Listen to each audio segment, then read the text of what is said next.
Hey guys, I'm just going to talk because I don't know if I'm going to make this just a Patreon episode or a main Gunfighter Life episode. For you guys that are just listening to the podcast passively, you're not active participants in the podcast, you probably don't know that there's a lot of content that goes out on Patreon. I've done this podcast a long time. When I started doing it, I did a few episodes a year when I would do a training class or some kind of training or something I thought was really useful. And I would do a couple of episodes a year. And then somebody stepped up, a man named John. He knows who he is. And he was my first patron. He asked how we could support the podcast. And I thought, wow, if somebody actually wants to actually support the podcast and believes in it that much, then I should do more. And since then, I've been doing it pretty regular. About 5 years or so, been doing pretty regular content on Gunfighter Life. So I do a lot for the patrons. I try and do a lot of posts on there. A lot of audio, a lot of pictures, and things like that. So I don't know which this will go out on. Just letting you know. I'm just going to think and talk, and we'll see how it comes out. But I have heard, and you should go and check your numbers, by the testimony of 2 or 3 witnesses, a matter is established. Do your own research on this. But every month, I forget if it's the DOJ or ATF themselves, somebody comes out with 4473 numbers. And they do that every month, and that's not exactly accurate because I don't know that every one of those is a weapon sold, because if somebody fills out a 4473 and they get denied, they may not get that gun. Also, some people fill out a 4473 and get 3 or 4 guns, so it's not a 1-to-1 ratio, but it's the best we have, I think, indicator of how many guns are sold every month. And of course, that will not count for private party sales in free America, where you don't have to fill out a 4473 to get something that you're guaranteed by the Constitution to be able to have. But anyway, sidetrack. 4473 numbers. I believe, from what I've heard, and again, do your own research, they're at a 7-year low, or they closed out 2025 at a 7-year low, a 7-year slump. Why is this? Well, there are a lot of reasons that don't have anything to do with the gun industry that I'm going to pontificate on. But I think a big part of it is the Trump slump, right? Which is, it's great that people don't think their guns are going to get banned, so they don't buy guns. A lot of people panic buy guns. They're like, oh no, guns are going to get taken away and I have no training and no idea what I'm doing, but I'm going to go out and buy a gun right now. Which, I mean, again, is their right, but I would say do it when the times are good, right? Don't panic buy. It's like maybe have some toilet paper. Maybe don't run out and buy toilet paper when all the toilet paper is gone. For those of you guys that remember the COVID fiasco, I don't understand the whole toilet paper thing. Like, you don't need toilet paper, but whatever. You guys are familiar with the panic buying. That happens with guns too. But there was a big Trump slump because people didn't think guns are going to get banned, so they don't really think about them. The average person that is not into shooting, not into guns, which is most of America, they don't shoot on the regular, even if they own a gun. They generally don't think about it until they hear somebody's going to take away the AR, and they're like, oh, well, I got to have an AR, even though I've never wanted one before. So there's that Trump slump, political. Then there's definitely, I think, economic, right? I don't think that I have to tell you that aside from gas, inflation's way up. The prices of everything are way up. It hits the average, middle-class American pretty hard. And so there's less disposable income. This is my opinion. There's maybe less disposable income for the average American. And the average American is not like me, right? The average, my wife said, I think last night, she's like, I'm so glad you got an elk this year. I tried to get her an elk so we'd have 2 elk. But I feed my family with that. An elk's a lot of meat. Only 5% of the American population hunts. So the average person is not using a firearm to feed themselves. They're just not. So it's not actually helping them. It's just kind of costing them money. The average American does not walk around armed every day, even though they should, even though I think they should. That's not fair. They do what they want. They're grown people, right? You do what you want. But the average American doesn't walk around armed for protection. The average American doesn't hunt. So for a lot of Americans that are into guns, a lot of it for them is just fun. It's just for fun. They're not professional gunfighters. Like, you guys know I'm, you probably know my background if you're a regular listener. You know that I'm a private security contractor. That's kind of a Bible and a gun is how I make my way in this world. But that's not the case for most people. And most people don't hunt, and most people don't carry a gun day to day. They just have guns because they like guns and are into guns, and they like to go to an indoor range and shoot at 5 yards and go, "Ooh, look, I made noise," and put a hole in a piece of paper. Fantastic. Great. But when it comes to disposable income, if they have less of that, they're going to do less of that, right? If it's just a fun, expensive toy for them, or an Instagram flex or whatever, they're going to spend less on that if they have less disposable income. So I think economics has played a real factor in the 7-year slump, which really all of this is out of my circle of influence. And the next part I'm going to talk about is definitely out of my circle of control. One of the big turning points in my life, this is probably more for Alpha Male podcast than Gunfighter Life, one of the other podcasts that I do. But when you realize as a man, it's very humbling when you realize that some things are out of your control. Some things, no matter how much you want it, no matter how much you do, they're beyond your control, and there's nothing you can do about it. That's a very humbling thing as a man, and I think a good, healthy, honest thing to realize that some things you just can't change. So the next part, I may have some influence on, but I don't have any control. I'm certainly not, it used to be podcasting was like for the little man. Somebody out there bootstrapping it, trying to get out some content on their own.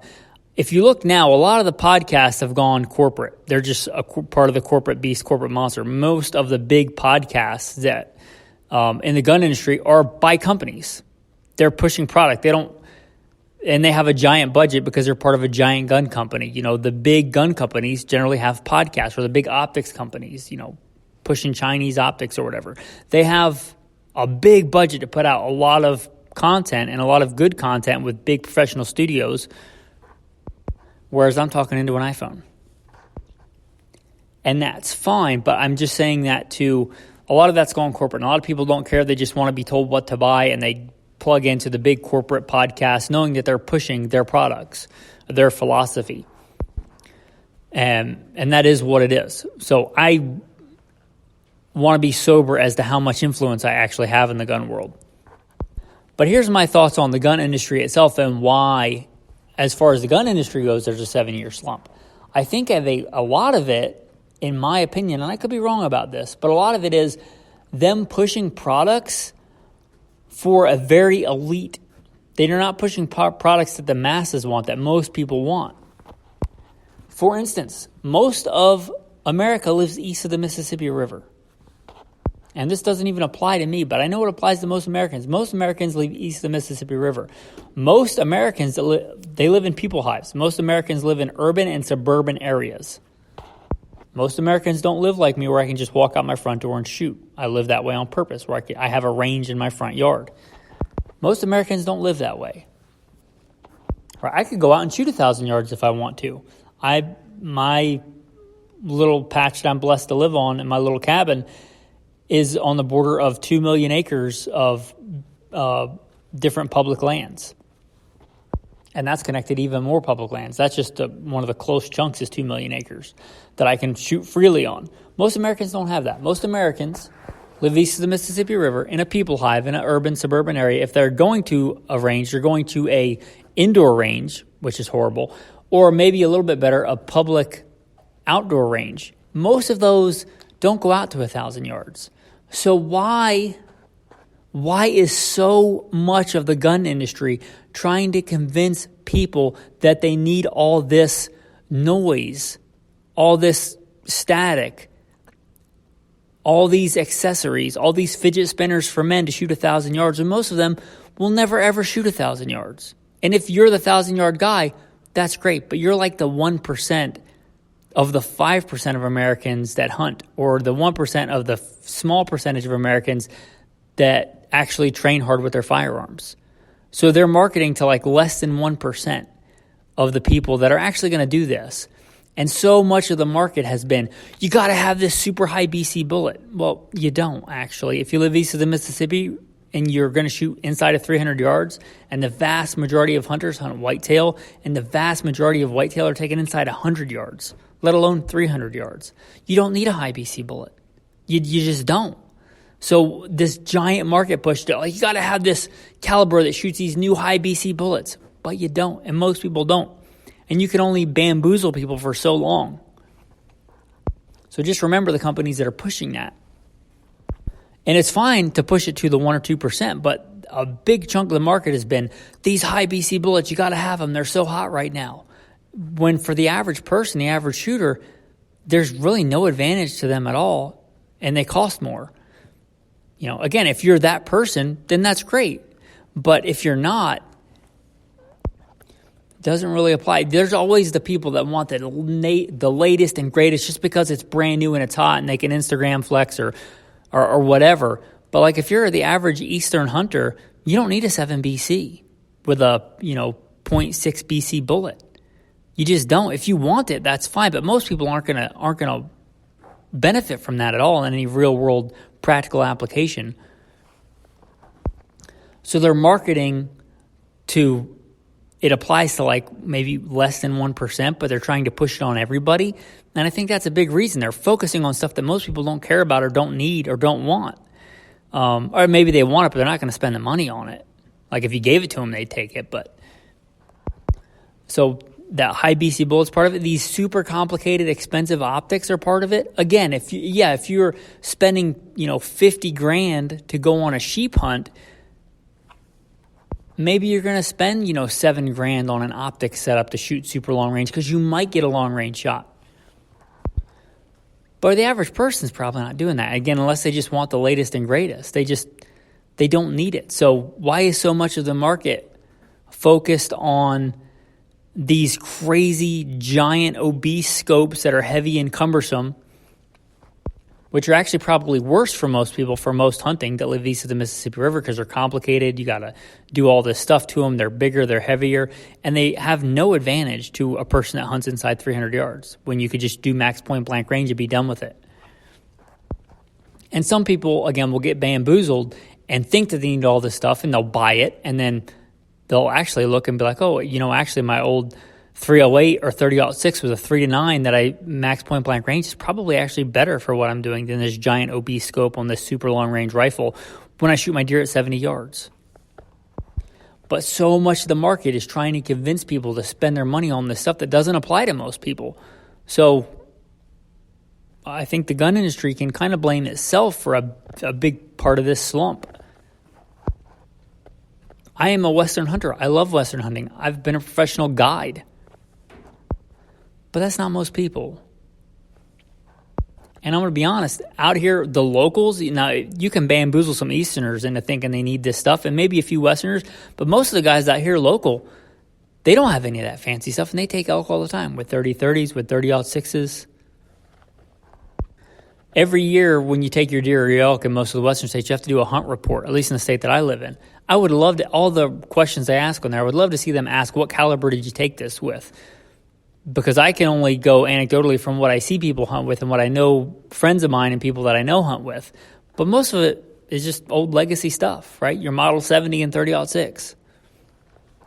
So people that actually hunt elk regularly and take elk regularly know you don't need this stuff. And yeah, you can pay a bunch of the gun tube glitterati and influencers and big marketing companies to push products and sponsor people. But eventually, I think the average person hopefully has enough common sense to realize a lot of it's just marketing, stuff that they don't really need. So I think, again, a lot of this slump is the gun industry doing it to itself, making stuff that most people, it's not applicable. It's like that question. And there's a box for not applicable, not applicable. There we go. Let me enunciate. Right? And it doesn't apply. It doesn't apply to most shooters, to most hunters, to most tactical guys. I'm not a sniper, never been a sniper if you look at my background. I have been a designated marksman in the real world. And something like the average law enforcement shot for law enforcement snipers that is a designated marksman is something like 70 yards. It's not this crazy long, mile-long stuff. That's a hat trick. That's not where the real-world stuff actually happens. When I was the commander of a tactical team to stop active shooters, and I was a designated marksman, or I designated my designated marksman, there's no urban environment in the world that I can think of where I can't get my guy within 200 yards of the potential threat. 200 yards in an urban environment is ridiculously long. You should be able to get them within 100. But I never had one where I couldn't get within 200. So, again, it doesn't apply to most people.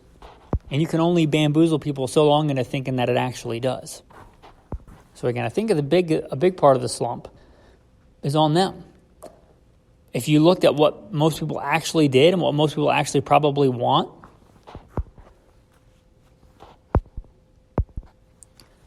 a lot of the country still likes the pump action for hunting, for woods hunting, for good reason. It's good. It's a good option. Why does nobody, I know Remington is struggling with their bankruptcy and stuff like that. I applaud them for still trying to make guns in America, but their newer guns aren't great. And they haven't resurrected the 760, the greatest pump rifle of all time. Seems to me, instead of making the next mile-long shooting carbon fiber crazy gun, which they're great, but there's a ton of those on the market. There's a ton of small companies turning those out for $3,000, $4,000, $5,000. Why doesn't a smaller company like that make a really good pump action modern gun in 30-06 or 7 Rem Mag or 270 or 35 Remington, a good pump? Like I'd imagine that a lot more people would actually use that and want one of those than an uber long range obese scope long range gun when they take their deer at 70 yards. A lot of us still like to spot and stalk and still hunt, which is what I like to do. If I shoot my elk, I got to walk over there and get it anyway, right? So why don't I just walk up to 200 yards and shoot it from there? Why would I shoot it at crazy long distances? I got to go up to it anyway. Why not get close? Stalk up on it. Anyway, so I think that would apply to, I think more people would be interested in that. I think the market's way overflooded with these super long range things in the brand new hot caliber. All these giant scopes. You know how, go look at the options available for scopes over 10 power. It's crazy. Try finding good scopes in like a 2-7, which would be better for the vast majority of American hunters, because that's how they hunt east of the Mississippi, right? A 2-7 is way more applicable for way more hunters than a 5-25. Like, what are we, 25 power? What are you doing? Right? I shoot CMP high power rifle competitions with a 4X. I qualified in the Marine Corps with a old beat up, looked like it had been drugged behind a deuce and a half for miles, M16A2 with iron sights out to 550 yards, 500 meters. Right? You don't need these giant scopes, and they're more harmful to most people than, and I was a guide, I've seen it firsthand, they're more harmful to more people than they are beneficial to some people. So, again, the market, yeah, you can find a ton of scopes over 10X, but try finding a good 2-7. Try finding a good lightweight 1-inch tube scope that's sleek and svelte. There are a few, but there's nothing like these giant obese monsters coming out of everywhere, crawling out of the woodwork. So, again, I think the gun industry is kind of doing it to itself in a lot of ways with the 7-year slump in sales. Another thing I think underrepresented in the market. I just came up on Patreon. I just did an episode on the 20 gauge for survival, and I said, and I'm a big tactical shotgun guy for a lot of reasons. I have quite a bit of experience with them. They're great, but they're almost exclusively 12 gauges. The only ones I can think of that are tactical 20 gauges are some Turk nasty clone. The Winchester XPR, guess what? Winchester, made in Turkey. We can do better. The Mossberg, which I usually love Mossberg and say they're some of the best shotguns on the market, but the Mossberg SA20, like their tactical 20 gauge, it's made in Turkey. I bought one thinking it's Mossberg, it'll be made in America. It was made in Turkey. Blech, made me sick. I sold it. Wish I had never bought it. I just assumed Mossberg made in America. Nope. If you assume Winchester made in America, nope. They don't make any of their guns in America anymore that I'm aware of. But a good American-made tactical 20 gauge, because 20 gauge, again, for east of the Mississippi, which is where most people live, 20 gauge buckshot, 20 gauge, 9 pellets, and number 3 buck, that is more than enough. 12 gauge is fine, but it's like saying, do you want to hit that fly with a 12-pound sledgehammer or an 8-pound sledgehammer. Both are overkill, right? If you look at like a 20-gauge shotgun compared to a pistol, it's no comparison. It's apples and oranges. It's way more than enough power. It's lighter, handier. In general, smaller frame, more than enough power. The ammo's lighter and handier, which has its survival applications. Right? Where's all the innovation? Where are the short shells for 20-gauge? They pushed those out a few years ago saying they were going to come out with them, but as far as I'm aware, you can't find them anywhere. Where are the tactical shotguns in 20-gauge? I'm talking actual tactical, not like it's marketed as tactical, but it has good iron sights and an ability to mount optics because, come on, it's 2026. And chokes, right? Not cylinder bore. But a good versatile tactical shotgun in 20-gauge, that's a pretty underrepresented market in my opinion. But instead of making those, they're making whatever company's coming out with their brand new lever action. And lever actions are cool. Lever actions are fine, again, for Eastern hunting. But how many companies jumped on the hashtag #MeToo lever action bandwagon in the past couple of years? There's, I think, a good market for a good lever action, right? Marlin coming out with their old classic design, great lever action. Henry, not real big on their lever actions. I know they market hardcore on the right-wing mainstream media to tell you how great they are. But they're just a copy of another gun, and they're not the original Henry. They just bought the name. If you want a Henry, that's fine. But I'm not going to say it's wrong, but they buy another company's name and just put the name on it. It's kind of like Springfield when it has nothing to do with the original Springfield.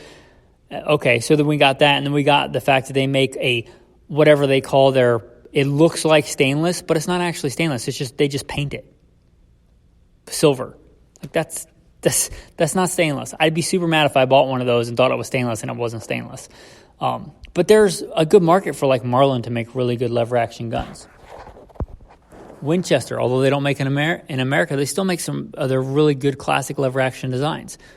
That's probably enough, right? All these new companies come out with all these new lever actions. And how about coming out with a pump action? How about coming out with a good American-made tactical 20-gauge? Because there's not many of those on the market. Flooding the market with just another hashtag #MeToo, another polymer striker-fired handgun. Like, you get to a point where you would think you'd look around and be like, okay, this market is saturated. The Micro 9 craze. Like, okay, when the Smith & Wesson M&P Shield came out, that filled a niche, and it filled a good one. The Glock, Glock was going to come out with one, the 43. Okay, good job. Okay, but like the 20th one to come out of a Micro 9, really? And not just a Micro 9, but a plastic polymer striker-fired #MeToo Micro 9. How about a modular hammer-fired chassis system Micro 9? I'm not even a big fan of Micro 9s. Carry a full-size handgun like a man on your hip. But if you're going to carry a Micro 9, at least give people the option, right, of a modular hammer-fired. And you could go the old-school route of the HK-USP where they could select. Do they want a double single? Do they want a double action only? Do they want a single action only, which is the proper one? That's the correct answer, single action only with a thumb safety. But it seems to me you could make a modular chassis system, single action or double single or double action only, carry gun, full-size compact micro. Like, it doesn't seem like it's that hard instead of just pushing out another plastic polymer striker-fired, Micro 9. So again, I think as far as the gun industry goes, I think they've kind of done it to themselves in a lot of respects. I could be wrong. This is my opinion. What do you guys think? Are you guys like, no, you're totally off? What I want is another, $5,000 super long range gun in a brand new hot caliber where the ammo is super expensive and a super high giant telescope strapped to the top of my gun that's unwieldy, that it's meant to be shot off a bench. That's what I want. That's what I'm about. I like to shoot little tiny groups. Maybe I'm wrong, right? Maybe I'm out of touch. Again, I am the minority. I use guns as a practical tool to feed my family, to Well, in more ways than one. I use them to get a paycheck to feed my family, and I use them to put meat on the table to feed the family. I use them to protect my family. I use them to protect those around me. Right? I work to stop active shooters. That's what I do. Maybe I'm the one that's out of touch. Maybe you guys want more of this, the same trends that have been being pushed for years and years and years that I think are not applicable to most people. But maybe I'm wrong. Let me know what you think. If you're a patron, obviously you know how to get in touch with me and tell me what you think. If not, maybe you can figure it out. Maybe I'll see it. But I appreciate you guys. I appreciate all that you do. I think maybe I will make this a main episode. Your tactical tip of the day. One of the big advancements that has been great in the gun industry, gun culture, tactical culture, since the start of the GWAT, like I was there for the initial invasion, right? We were issued moonbeams. If you know what that is, it's the old school C or D cell flashlight it's like a 90-degree elbow. You could clip it on the front of your flak jacket, like to illuminate in front of you. That was high speed. And then you quickly learned if you want to be even more high speed, you bought the mini mag light, which I think was like 60 lumens. Took AA batteries. I still remember mine. This little camo one. Who knows how many miles I put on that thing. But that was high speed. Like, try kicking down a door with an M16A2 with iron sights and a mini mag light. We did that, right? Because that's what we had during the invasion. We made it work, right? But, and even that's better than MVGs most of the time in an urban environment. I know everybody tells you need thermals and you need MVGs, and they have their place. But for most things, white light in an urban environment, kicking down doors, you're a diurnal hunter. And you're the greatest diurnal hunter this planet, this earth has ever seen. So white lights are generally simpler, better. Even back when it was mini mag light days and you had to hold it in one hand and kick the door and shoot with the other, right? Even that was better. But there are so many good flashlights today. I think one of the patrons was asking recently, and that's one of the things I try and do is answer questions for the patrons. They're asking about, I want a good tactical flashlight or a gun-mounted light. I forget which one it was, EDC light or a gun-mounted light that takes AA batteries. And I'm like, no, you don't. It's 2026. Get one that's rechargeable, right? And there are so many companies that make so many good flashlights that are more than enough lumens, that are affordable, that recharge with whatever it is, mini USB, USB-C. I can't even keep up with the different, but generally, they come with a cable.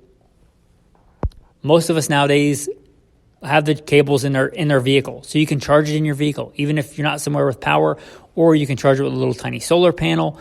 They're going to be better in every way than one that takes batteries. So if you're still, riding your dinosaur to the range and using tactical lights that take AA, AAA batteries, just get a rechargeable one. Keep the old one as a backup. That's my tactical tip for you guys for the day. And end it on a positive note, a good trend, good, affordable, rechargeable flashlights. Use them all the time. So that's a good tactical tip. Your tactical verse of the day. You shall not afflict any widow or fatherless child. If you afflict them in any way and they cry at all to me, I will surely hear their cry, and my wrath will become hot, and I will kill you with the sword. And your wives shall be widows and your children fatherless. My commentary. Remember to look out for the least of these. Remember to look out for look out for your fellow man. And for another verse, you shall love your neighbor as yourself. Thanks for listening and have a blessed day.